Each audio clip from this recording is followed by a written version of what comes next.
It's crazy what's going on. They're ruining our country. And it's true. They're destroying the blood of our country. That's what they're doing. They're destroying our country. They don't like it when I said that. And I never read Mein Kampf. They said, oh, Hitler said that in a much different way. No, they're coming from all over the world, people all over the world. We have no idea.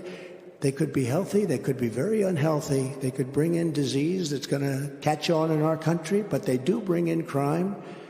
But they have them coming from all over the world. Never read Mein Kampf. It's raising a lot of questions about whether or not he read Mein Kampf by mentioning that, I would think, Bill, generally speaking. Welcome to Ballot Box with Bill and Tim. We're going to talk about Donald Trump's Hitler-esque rhetoric. We will get to that, but we have some breaking news, which folks have been chatting about already in the chat. We can see you in the chat, so if you have follow-up questions for me and Bill, put it in there, and I'll try to get to them. But Bill, topic number one is that the Colorado Supreme Court, my home state, Colorado, represent. I tried to ask Barry to get Rocky Mountain High in there instead of the Mein Kampf lead-in, but quick turnaround. On a 4-3 vote, disqualified Trump from the Colorado ballot. That's going to go to the Supreme Court. Before I get your initial reaction, if you don't mind, I'd like to read the 14th Amendment, Section 3. Do you think that's a good place to start? Excellent. Better than reading Mein Kampf.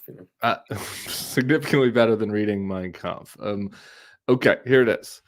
No person shall be a senator or representative in Congress, or elector of president and vice president, or hold any office, civil or military, under the United States or under any state, who having previously taken an oath as a member of Congress or as an officer of the United States or as a member of any state legislature to support the Constitution of the United States shall have engaged in insurrection or rebellion against the same, or given aid and comfort to the enemies thereof. But Congress by a 2/3 vote of each house could remove such a disability. So no person shall hold any office, civil or military, under the United States, having engaged in insurrection or rebellion against the same. I mean, it's a gray area for sure in a number of ways. The word president isn't in there for starters. They list a lot of offices. They don't list president. The definition of insurrection, he hasn't actually been convicted of that, so to speak. So there's a little bit of gray area, but on the other hand, sure seemed like an insurrection to me. So I don't know, Bill. I'd like to get your initial reactions. Plus, I know your pal, Judge Ludig. Look, we're not legal experts here. We don't purport to be. This is going to be a political analysis podcast. But what say you?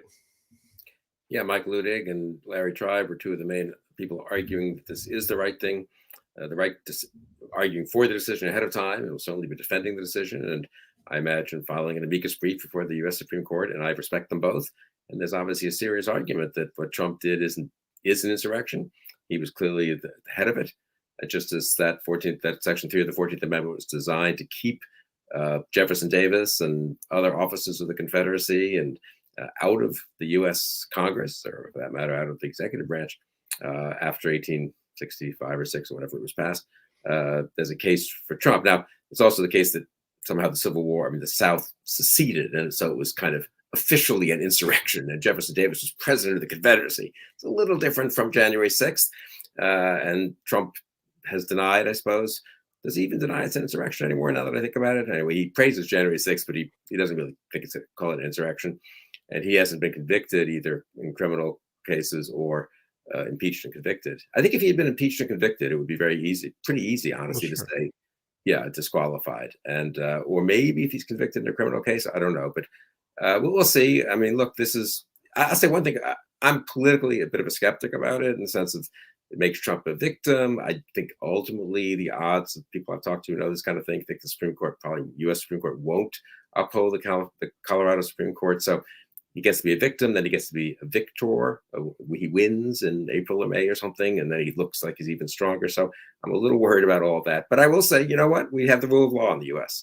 And these cases get fraud, and they get resolved. They get judged to one level, they get appealed to the next level. There's a 4-3 decision. You get to read the dissents. You get to read the majority opinion. It gets appealed to the U.S. Supreme Court. That's healthy. It is healthy. And I want to get to the political, but one other legal point to the Jefferson Davis thing, as I've been kind of reading other people who are smarter on constitutional law than me over the last couple hours to just try to, kind of gauge what their substantive opinion is on this. And I was kind of compelled by, it was our friend David French makes this point, which is like, if Jefferson Davis had run for president in 1880, it's pretty clear cut that he would have been disqualified from the ballot. Now, you could say that, okay, I guess like you just did, the Civil War is different in some way in nature than Donald Trump's attempt to overturn the election and to incite an insurrection. Okay. But like the notion that it was that this amendment is all unclear about the possibility that somebody who did commit insurrection is disqualified. It doesn't seem like it's unclear. It seems very clear, at least as it pertains to somebody like Jefferson Davis or Robert E. Lee running for president in 1880. And so the question is, I guess, does January 6th qualify in the same way?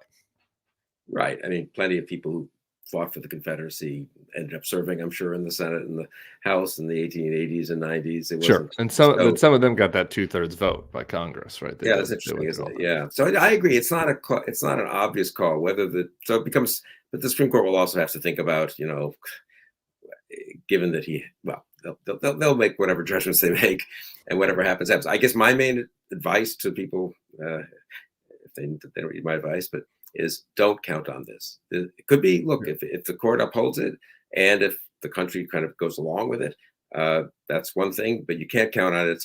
And don't think this means you have to not try as hard as you can to either stop Donald Trump from getting the Republican nomination in the primaries, unlikely, but not impossible, or stop him from winning the general election, much more possible. And this is no moment to relax anyone's efforts on any front in any state they're working in terms of persuading the public not to reelect Donald Trump. Yeah, I agree with that. I think the other legal thing is you look at the Supreme Court. I mean, on the one hand, the Supreme Court has had some surprisingly good rulings on democracy-related issues. Like the Alabama VRA law, for example, was a 6-3 Supreme Court ruling, forcing Alabama to have a second majority district. So it's not as if this court has been, down the line Trumpist, despite some of the appointments and controversy around those appointments. I believe I've called one of those seats stolen. But there's that. The other side of this is the Colorado Supreme Court is 7 Democrats, and it was 4-3. So it's not exactly encouraging about projecting that out. In Colorado, I mean, the people were pretty candid about this. They thought it was a good state for them in terms of the justices, as well as I think some of the maybe presidents, local presidents there, state presidents there. So honestly, if this had happened 2 years ago, and it was a matter of disqualifying Trump sort of before the presidential race had begun, I think it would be easier. The Supreme Court's going to look at it. Trump will quite likely be the de facto Republican nominee by the time they decide the case. In any case, the primaries will certainly have begun, and he presumably be winning 1 or 2 of them. And so it looks so much like in the middle of an election campaign that you're stopping the voters from having their say. I think that if you stop them ahead of time, so to speak, okay, that happens, right? Yeah, A. Gonzalez there says that George Conway tweeted that the dissents in Colorado were about state law issues. That may be true, but at least one of them, specifically said that they would have assented had Trump been convicted in court. So, not all 3. Okay. On the political side of this, I was interested in a tweet by Asa Hutchinson. Asa Hutchinson's still in the race for president. I don't know if you knew that. He's still, running a noble campaign, former Republican governor of Arkansas, not getting a ton of traction. But here's his comment on this, which I think, gets lost in all this, is he goes, the Colorado Supreme Court's ruling barring Trump from the presidential ballot is what I raised as a concern in the first presidential debate in Milwaukee. The factual finding that he supported an insurrection will haunt his candidacy. That's a Republican. It's not a resistance-pilled, lib. All right. That's a very conservative, much more conservative than me, Republican Asa Hutchinson, saying that it's factual that he supported insurrection, and whether or not this stands, it's going to haunt his candidacy. The interesting thing is, to me, Bill, and I'm interested in your take on this. like just once again, like Ace is so alone on this, right? Like you could imagine another scenario where the Fox Newses of the world, the Republicans, the DeSantis crowd, the Haley crowd is out there this evening saying, okay, I might quibble with the lawfare on this, but like this is a disaster to nominate this guy. Like we cannot nominate somebody that it's even a gray area whether he violated the Constitution and is disqualified for president. But Asa is kind of standing alone up there. And so anyway, do you think that there's any possibility? I mean, this is almost like a Lucy with the football question, but is there any possibility that others will echo Asa, that kind of argument can get any political traction? I mean, Chris Christie will, I suppose, but sadly, not the other candidates, and I suppose not the leadership of the Republican leaders in the Senate or the House or the most prominent Republican governors and so forth. No, it would be very different if others were saying the same thing. I'd say the same thing, incidentally, about the sort of conviction. The polls have seem to show, it's a little hard to know, honestly, but seem to show that Trump would be weakened by being convicted of a crime before November, that there are some number of Republican voters who look at the indictments and think, oh, who knows, people get indicted, but he's actually convicted by a jury of his peers, maybe especially about the January 6th case. And some of the polls show, a non-trivial percentage of voters moving. Now, if I were running against Trump, I would be saying all the time, look, whatever the merits, honestly, of this, I should say that on the merits, he also behaved horribly on January 6th. But whatever the merits, it's very risky to nominate this guy because he could well be convicted, and then these voters say they're not going to support him anymore. So whatever you think, shouldn't you be wary of nominating someone who could well be a convicted felon by November 1st? Isn't that like you want a Republican to defeat Biden? Biden's horrible, terrible. It has to be removed. Blah blah blah. Why are you not taking the risk of nominating? And I don't know if it would really get any traction. Honestly, it's a sort of, but. What's striking to me is no one is making that argument, right? No one wants to be on the side of the justice system against Trump in the Republican Party. They either want to be quiet and duck, or they want to be for Trump, basically, against the Department of Justice, against the courts, against the legal system. So when you've got that level of capitulation. Yeah, I think the rule of law party, like we've gone around and around at this, like the rule of law party, there's nobody, it's Asa is alone, making this case. And I think that it's striking. I think as a political matter, it's noteworthy for just how debased the party is. And I think this is going to transition us nicely into our next topic. But just like the response to this right now, you just look on social media, it's just an overwhelming sense of, oh, this only helps Trump. This only pushes me to Trump's side more. The deep state is after. Several people I've seen out there tweeting about the deep state and the MAGA right. It's like 4 random judges in Colorado are part of the deep state. Like what do you even? That doesn't even make any sense. But do you think Trump's fundraising on it? Will any? Will Republicans take a let the legal system work attitude, or will they just go crazy denouncing it almost across the board? I think will the Wall Street Journal publish paired op-eds by Michael Ludig and by some other conservative, jurist or law professor, one of them making the case for it, one of them making the case against it? Or will the Journal just say this is a totally, ridiculous and unjustified intrusion in the electoral system? Maybe they'll run one token op-ed, but here's, I think, telling to me. Tom Tillis, who, if you're creating a sliding scale of like most responsible to least responsible Republicans, just a pretty sad scale, is not up there with Mitt Romney or anything, but is maybe on the upper level of the, worst behaved. How about that? Like, the best of the worst. Tom Tillis. Voted to impeach, right? What's that? Was he a surprise vote for impeachment? I think for conviction. Was Tom Tillis one of the 7? Maybe I made that up. Anyway, go ahead. You finish your point. Yeah. You look that up while I look at it. But anyway, Todd Young is another one in his camp that was complaining. So Todd Young is complaining today. You're mixing up with Richard Burr. Richard Burr voted to impeach. Surprise, not Tom Tillis. Fellow North Carolinian. You're right. Tillis and Young were both kind of, saying in the Mitch McConnell lane, right? Like they were out there saying this is bad. Didn't ever come around on impeachment.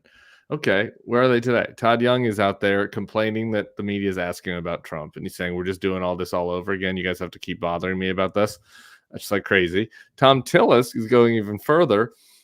He introduces legislation to prohibit federal funds for election administration for states misusing the 14th Amendment for political purposes. So, if there was going to be the type of person that Right. would be out there saying, I don't think he should be disqualified personally, but like our party should not have a standard bearer, that it's even a gray area whether they violated the 14th Amendment and participated in an insurrection. Like we shouldn't, the Republican Party we're the constitutional principles. Like you could imagine a million things you could say that are short of Tim Miller and Bill Kristol, saying, send Trump to Gitmo, that are responsible. And there's Tillis running interference for Trump. Right. And substantively running for interference for Trump in the middle of a primary. So he's the kind of person you'd imagine should be endorsing Haley. Right. And again, this goes back to our topic from last week. And none of them have even done that. Yeah, he could be endorsing Haley, and he could even go a little further than you said. He could go and sort of say, look, I personally don't agree with this, and I hope Trump ultimately wins the Supreme Court, but still it's awfully risky. And so we should at least I don't have a personal legal judgment on this, but as a political, practical matter, I respect Donald Trump, blah, blah, but I think we can get a lot of the same things done, by Nikki Haley, and she's a much better bet to defeat Joe Biden, but she wouldn't have all this problem. Right. Plus, she's also running 5 points better or 10 points better than Trump in the polls. I mean, you're right. This is a pretty good excuse if you're looking for an excuse not to be for Trump or to be against Trump, even respectfully against Trump in the Republican primary. This is it. And I think your sense of the initial response, I haven't looked as carefully, but we'll see over the next couple of days, is that it'll confirm that no one is looking for that excuse. They're not looking for a reason to be against Trump. Maybe they're looking for an excuse to get on board. Well, it might be closer to accurate. Okay.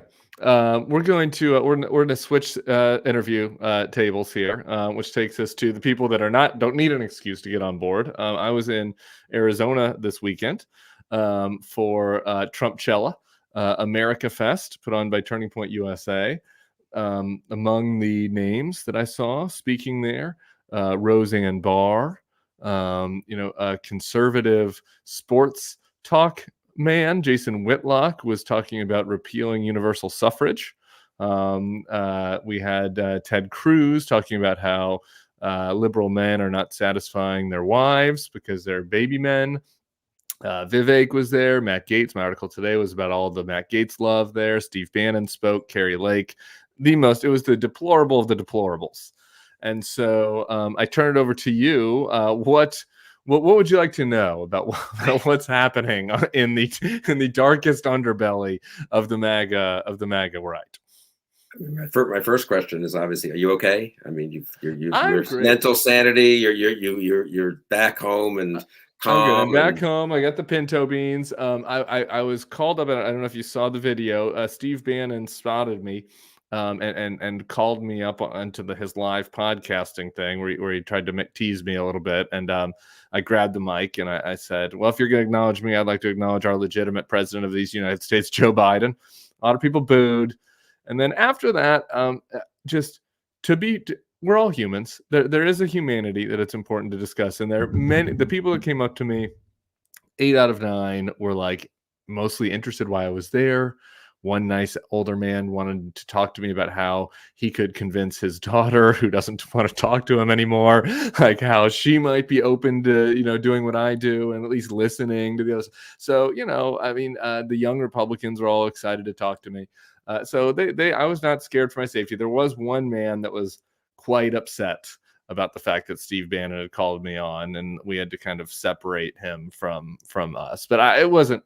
It was more like an angry yelling. I didn't feel like I was physically a threat. So I'm fine. I'm safe. But it's It's weird to be there. It's weird. It does not feel like a college Republican convention of old. It feels different in a meaningful way. The conspiracy mongering in particular, but also it's the Christian nationalism. There's just this very strange.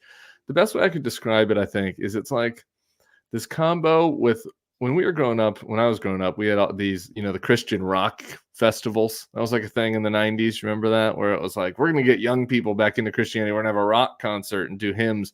It was kind of like a combo of a Christian rock festival with like a gathering of 9/11 truthers with like, along with, politicians, right? Like it had this very sort of religious and almost sacrilegious kind of feel to it, in a way that made me uncomfortable at times. Not uncomfortable for my safety, but like physically uncomfortable. Like it did not feel like a George Bush rally in any meaningful way.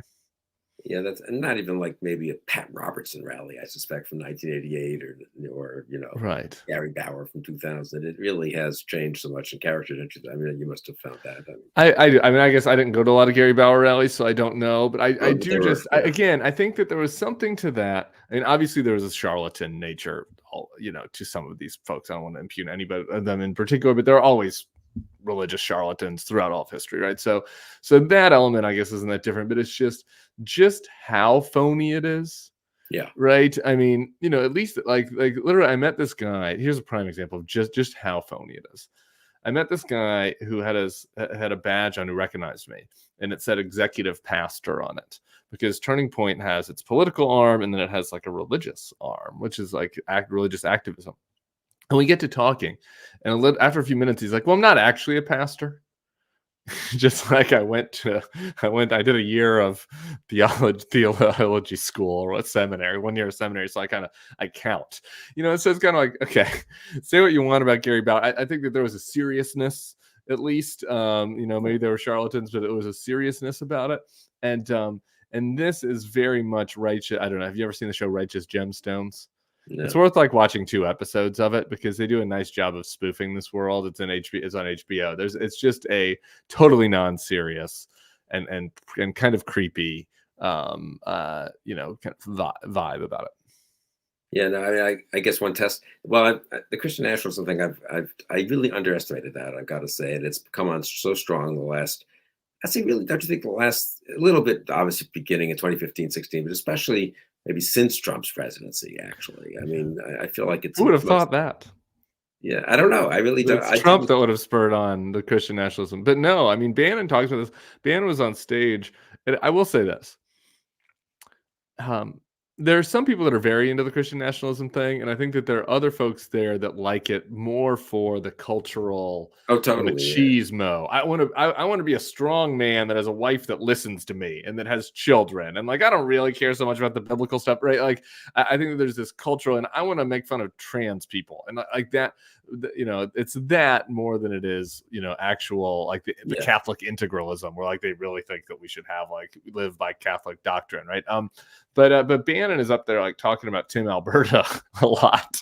Like Tim Alberta is getting slagged constantly, and I like people didn't even know what he's talking about. Like it was like the weakest part of his speech. So, but no, the Christian nationalism is precisely a way of hypercharging the attacks, because it's not just that your opponent's sadly mistaken and has horrible policies and doesn't understand you should be pro-life and all this, but it's really kind of the person's evil, and it does slide demonic. Like they said that word, demonic. 9 out of 10 of them are personally civil and decent human beings who wouldn't hurt you. The degree to which the rhetoric from the snippets I saw, and you texted me once or twice about friends of ours who were being attacked and personally, and the Secret Service should be called out to deal with them, and of course we should be put in camps. That was from the week before. I can't remember. The degree to which it slides into the personal attacks, the evil of all the opponents. These opponents wish to harm you and to harm the country. They're not just unbelievably mistaken, or their policies wouldn't be disastrous and stuff. I mean, that I think is really what defines this. That's what makes it really, I don't know if everyone overuses fascist, I suppose, but sort of not conservative, not even extremely conservative or very ideological or fervently pro-life or anything like that, or hostile to same-sex marriage or whatever, but really the personal hatred. And I guess that's why the Ted Cruz line is beyond idiotic and vulgar and laughable for him to be saying it, but it is revealing somehow, it felt to me when I saw that clip, that you can't just say these liberals are terrible for America. They've been wrong about everything for 75 years, blah, blah, blah, blah. You got to say they're sexually inadequate, I guess. I mean, right? It's sort of important to them, to Trumpism, and I suppose that to the personal denigration. It is. It's fascistic. For a different project I'm working on, I know you've tweet frequently about Echo's or fascism like essay, and there is a lot of elements of that, like of what he wrote, that like it's kind of striking actually how many similarities there are. And like a big part of this is like the machismo, like, oh, we got to be a tough guy, we got to, like, the thing is preposterous. Like this guy Benny Johnson, if you know any of these people, and Ted Cruz is like a fat body, like nobody's like, he's no man's man. He's out there talking about how other like liberal men are weak, and the other people that go up there, but that is a constant refrain. They make fun of single women, cat ladies, you're cat ladies, you're unhappy, they must tear people down as being unhappy, unmanly. You saw Tucker's speech today talks about this, about ugliness, like how they're ugly. It's all these very unchristian, obviously, personal attacks, and then it lends into the demon. I mean, they use the word demonic. Yeah, they called Nikki Haley demonic, being dead from stage. And so you want about Nikki Haley, but it's just kind of like, okay, and so I think that kind of element of this, like there is some ideological underpinning. I don't want to say there's none, particularly on the America First element, on foreign policy stuff, on immigration, on trade, but it almost is pretty clearly secondary to like this personal taking down of the left and of the elites and of other people. And I think it's related to, now we're going to kind of get on the couch here a little bit, but like there is this sense of they feel like they've been made to be second-class citizens in this society now, right? Like they perceive that the elites are all out to get them, and that in order to, and so that like the fundamental core of the movement is this oppositional, right? And so in order to get back at them, you have to demean. I mean, one thing is that it's one thing for a 60-year-old who's had a rough time and has lost his job through no fault of his own because the company, whatever, outsourced or used technology to replace him, and his kids maybe aren't doing great. You can understand why the attraction of the victimology. An awful lot of 23-year-olds, though, right, hanging around that convention seems like, and the movement as a whole. And now the polls are even showing that Trump's doing pretty well, for now at least, decently with young people, some young people. They're not really, have they been victim? I mean, I don't know, personally, maybe some of them have been victims of something, but they don't look like they feel that way about Camp. If you ask well dressed. I mean, I guess it's a strange thing, right? I mean, the degree to which people can make themselves victims of forces beyond them when you step back and look at their life, and I don't know, are they really in such? They're traveling to Phoenix. I mean, anybody that went there had to have enough money to be able to get on a plane, go to Phoenix, go out. They all partied there. They all seem like they're having a good time. There is something to that. Yeah, it's high school cafeteria level kind of victimization, right? Like they feel like on campus, they would never be elected class presidents, because these days, on campus, it's intersectional. You want a class president that's the first South Asian, non-binary, like that's what they would say if you ask them this, like that teachers aren't going to give them as good of grades, and that they don't feel like they can get the best internships out of it, right? Especially the young white men would feel. So that's the way that they feel victimized. Okay, that does tie directly to, we're running over. We should hit our final topic. Okay. It's not I just don't think that there's any way to overstate, the danger of the rhetoric from Trump when you tying it from what I heard at America Fest and what I wrote in the Gates article today. The thing that kind of sparked my article was Ramaswamy is up there talking about the Great Replacement and how it's not a conspiracy theory. It's a real thing. They're trying to replace the American citizenry with whatever people, he didn't say black and brown, but with people from shithole countries, right, that have different ideologies. And that's what the Democrats want to do. Like this Great Replacement theory has been part of the manifesto of many mass shootings. When Ramaswamy said that, group of young white men behind me cheering, just real like, wow, yeah, Vivek, yeah. And then I went up to ask them afterwards. And like, this is what their animating stuff is. Immigration, they feel like white guys are being put upon, etc. Okay. So you tie that to the guy running for president of the United States saying these immigrants are poisoning our blood. I mean, you're just, like, regardless of what degree to which you think the Trump camps are going to be, he's calling for, and he's saying that they're going to have some kind of camps, and he's basically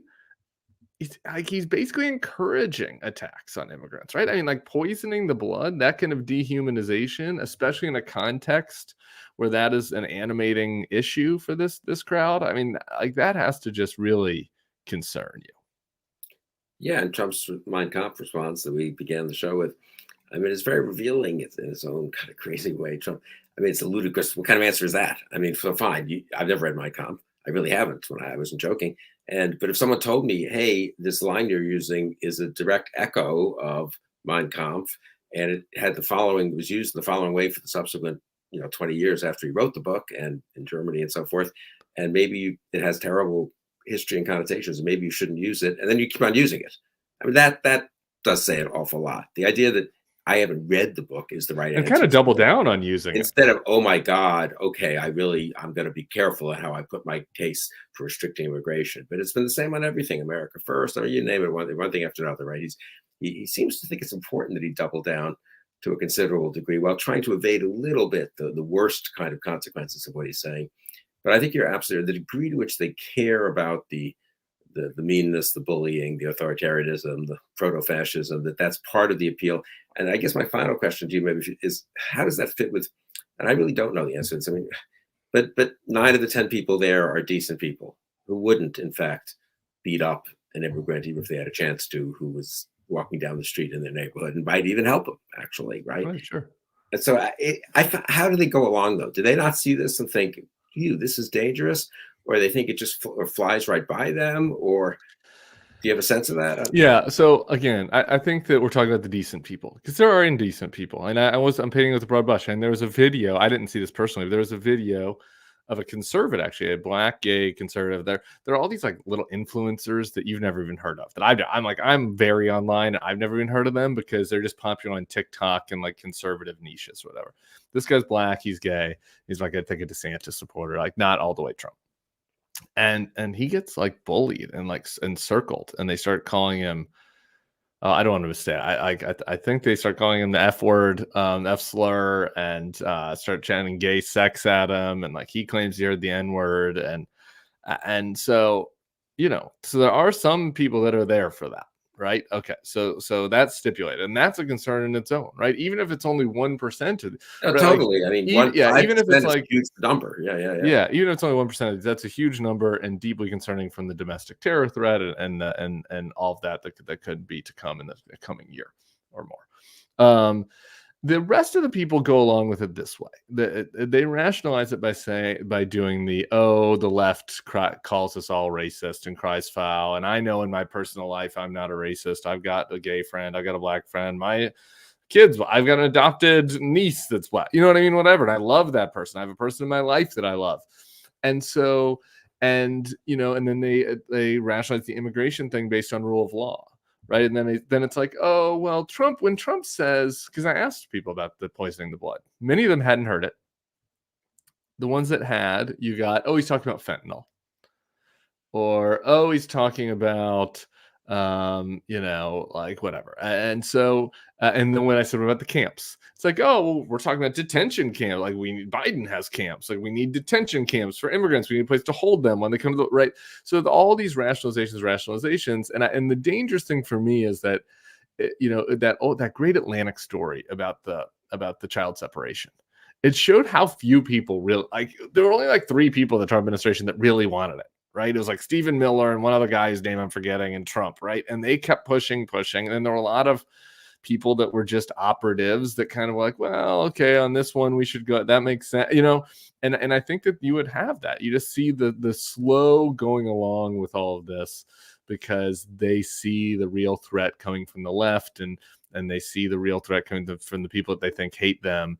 And that's how I think that they explain it. And sometimes you break through. Like there was one person I saw last year to this year who had really kind of toned down his personal rhetoric, I noticed, and was starting to get, and he saw me and was starting to be like I don't know. You could tell that even that he was starting to feel like there's something a little hinky here. So I do think that there is that. But man, I mean, just the percentage of people that are in it for the cruel stuff is pretty concerning. And the dynamic goes more the other way. That is to say, not toning down, but the opposite. You start off being a little uncomfortable with it. Maybe it's not your personal thing. You listen to the person say it, but you get used to it. You get accustomed to it. It's kind of Lord of the Flies thing that goes on, or whatever the right metaphors. Or I mean, not to cite Germany, but what happens in Germany where people do change. People were still friendly to their Jewish neighbor in 1934. Yeah, sure. Sort of didn't think he should be literally put in concentration camps in 37, and by 39, it's all So I think that that's what it's a dark point to make, but I think I worry very much a true point that the dynamic is all towards more fascism, and there'll always be the number of the 9 out of 10 are decent, then it's 8 out of 10 are decent, and then that some of that that additional 1/10 decides it's kind of fun to be part of the bullying crowd, and then another 10th decides, and so it really can metastasize in a very dangerous way, obviously. Well, we'll leave it here. Emperor Fauci's new COVID. We have a MAGA fan that's come in, writes in the chat that the fight that he's in the chat is more interesting than the Bulwark dribble. I think he was going for drivel there, but I take that compliment, actually. We have great commenters. I love our commenters, and we do have a thoughtful and engaged audience. I don't know that everybody's going to necessarily agree on me and Bill's kind of a little hesitancy, I guess, with regards to Colorado, but any signs of accountability are good. We'll continue to talk about the political ramifications. Bill and I, are we going to do this on Christmas Day after Christmas? I don't know. We haven't decided yet. I'm game. You're game. It's not. Christmas, I guess I don't know. Jewish. Yeah, exactly. What are you doing? Are you for Christmas or is it Chinese? Chinese food, of course. Chinese food at the Crystal House. Yeah, we have there's a Jews for Christmas. There's a Christmas for Jews party. A few friends of ours throw each night. We have dinner somewhere for those of us who have not gotten 46 presents that morning. That sounds lovely. Well, my in-laws are in town on the 26th, so I could maybe use an escape. So maybe we'll get together for a short version. We're not Santa hat. We'll report back. Follow the YouTube feed. Subscribe. You'll be able to see. You'll get an alert when it's coming up. And subscribe to The Bulwark at thebulwark.com if you haven't already. We'll be back with more content the next level with me and JVL and Sarah. We'll be up tomorrow afternoon. We'll get into this stuff more, get into the New York Times poll. Bill, happy holidays. We'll see you soon. Good to see you.